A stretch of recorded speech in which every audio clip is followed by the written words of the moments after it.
Meus queridos Alain, Heitor, Peroli e Gustavo, né? Com as ausências aqui dos nossos queridos Toninho e Chico. Eu já vou fazer a mesma pergunta que eu fiz na semana passada, que era um documentário sobre os Beatles, né? Hoje é um documentário sobre a carreira solo, mas eu acho que cabe. Qual é a.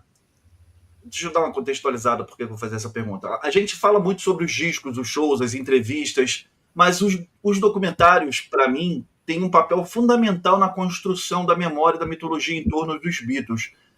Muitos filmes romanceados, né, que falam que tem os Beatles como história ou como tema, são filmes. Eu sempre costumo diferenciar assim, o filme ele não tem a obrigação com a verdade, né? É a versão daquele fato que está sendo contado. É a visão do diretor, do roteirista, enfim. E a fase solo deles, quando cada um construiu sua própria narrativa, é muito interessante. A gente, como fã de Beatles, obviamente, gosta muito, aprecia muito. Qual a importância dos documentários para compreender esses quatro caras, além do mito Beatles? Eu queria só comentar um negócio que, infelizmente, a gente não teve uma construção feita pelo John, né? Porque todos esses documentários que a gente fala são pós-1980. Então, a gente tem várias visões sobre o John, de pessoas que partilharam do convívio dele e tal, mas são visões bem distintas, né? Se pegar os documentários que falam sobre John Lennon, né? Então, basicamente, só queria dar esse pitaco aqui. Eu diria a mesma coisa que eu disse sobre os documentários dos Beatles. Eu acho uma pena que não tenha um documentário sobre nenhum deles. Eu acho que sobre nenhum deles que seja realmente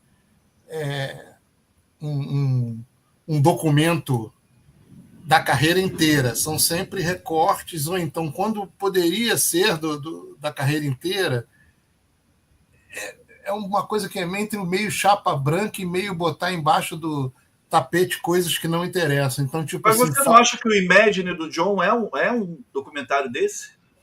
Mas a chapa é exatamente isso que mas o chapa branca. É o que eu tô falando. O problema todo é que quando poderia ser, tem esse lance do tudo muito bonzinho, tudo muito branquinho. Muito provavelmente, essa é a única ressalva. Muito provavelmente, de tudo que a gente citou no episódio passado e tudo que a gente vai citar hoje, muito provavelmente o Imagine de 88 é o chapa branca do chapa branca. É mais chapa branca do que o Anthology, do que qualquer outro. Pois é. Agora, e tem um ponto interessante que o Ferrari acabou de levantar. Às vezes o documentário poderia ter sido e acabou não sendo, acabou pegando um recorte. Para mim, um grande exemplo disso é um dos que a gente vai comentar aqui, que é o Living the Material World do Scorsese.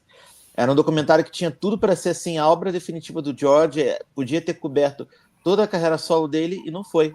Basicamente, ele reforça só algo como só existe o Thing Must Pass da carreira solo e meio que não tem mais nada depois, né? Então, era um projeto que poderia ter sido muito maior, não foi, embora ele não, e sobre a coisa da chapa branca, ele não seja exatamente, porque tem umas histórias ali controversas sobre o George, né? Tocam ali com classe, mas ainda assim acho que é um documentário que poderia ter aberto muito mais o campo de visão em relação à obra solo do George. Um exemplo mesmo é o próprio Imagine que vocês falaram, que é um documentário chapa branquíssima, né?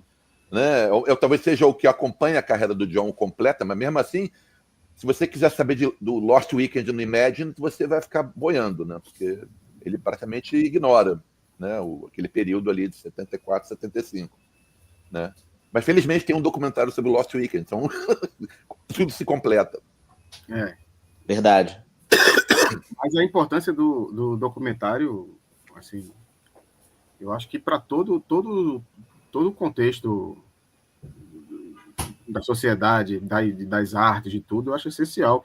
Eu acho muito mais válido, por mim, essas cinebiografias todinhas que saem aí, por mim, trocaria todas por documentário. Também. Fácil.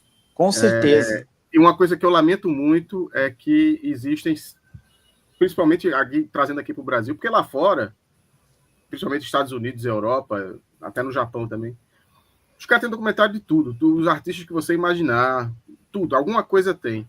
Aqui na música brasileira, a gente não tem de um monte de gente. Uma coisa muito, muito, muito popular, por exemplo, que não tem um documentário sério, assim, sério, não vou dizer sério, porque os poucos que tem são sérios, mas os que tem são todos muito amadores, entendeu? Não tem um documentário profissional, não tem um documentário profissional falando sobre a Jovem Guarda, por exemplo. Se você parar para pensar. Talvez pela escassez de imagem, eu acho. Oi? Pela escassez de imagem, eu acho. Não, mas dá para fazer. Ou por conta do Roberto, não? Será que o Roberto não, dá para fazer. Pode-se fazer documentário e livro sobre qualquer coisa hoje em dia, sem autorização. E ele mesmo já deu vários depoimentos sobre a Jovem Guarda já também. Tem Existe... entrevistas recentes dele falando no estúdio dele, entendeu? Sobre Jovem Guarda. Acho que não tem bastante imagem, muita coisa em qualidade ruim, mas tem muita imagem.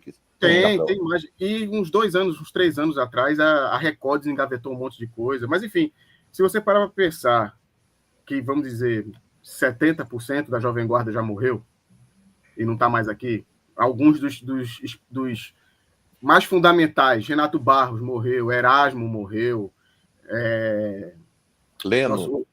Leno morreu, Gerry Adriane Lilian morreu, sabe? E nem vai ter. E outra coisa, né? Vamos lembrar também que as imagens da Jovem Guarda praticamente todas se perderam no incêndio da Record, né? Então... mas assim, juntando o que existe da Record... TV Rio... Vamos abrir uma produtora e vamos fazer esse. A gente participa de um negócio de lei de incentivo e tudo. Amanhã. Mas aí o que acontece? Então, só o fato da gente ter essa abundância de documentários sobre esses artistas estrangeiros já é uma grande coisa, né? Mas eu sou muito a favor, tem que ter documentário mesmo. Tem que ter, eu também. O que dá para citar é esse último do Milton Nascimento, né? Que é muito bom, né? É um documentário, é um recorte de um período, claro, não é? Embora fale muito da carreira dele no geral, mas é um ótimo recorte enquanto documentário. É coisa rara, Sim. Né? No cinema, então. Sim. Agora, um negócio que eu acho muito interessante na questão dos documentários de carreira solo é porque, assim, né? Eles reforçam as personas de cada um, né? Reforça a persona do John, a do Paul, a do George.